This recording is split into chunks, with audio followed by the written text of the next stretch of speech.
என்ன? நான் நாரதன் சனியின் செயலால் இப்படி ஆகிவிட்டேன். எனக்கு விமோசனம் அளித்து காப்பாற்றுங்கள் பிரபு. சனி தேவரிஷிகளையும் பிடிக்க ஆரம்பித்து விட்டானா? பயப்படாதீர் நாரதரே, எம்மை 3 முறை கட்டி அணைத்துக் கொள்ளும். பிறகு எனது காலில் விழுந்து வணங்கும்.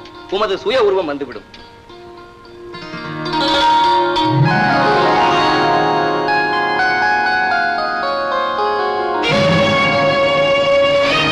பரமாத்மா, வேதங்களுக்கெல்லாம் வித்தாகிய நீரே இப்படி பெண் மோகம் கொண்டு எனக்கு துரோகம் செய்யலாமா? சரி, நீர் அவளுடனேயே சுகமாகிரும். நான் போகிறேன். லக்ஷ்மி! சுவாமி! லக்ஷ்மி! சுவாமி! லக்ஷ்மி! சுவாமி! என் கதி என்ன பரமாத்மா? உம் காரியம் முடிந்து விடும். எனக்கு அல்லவா வந்தது தீம்பு. விடும் காலை. நாராயண நாராயண.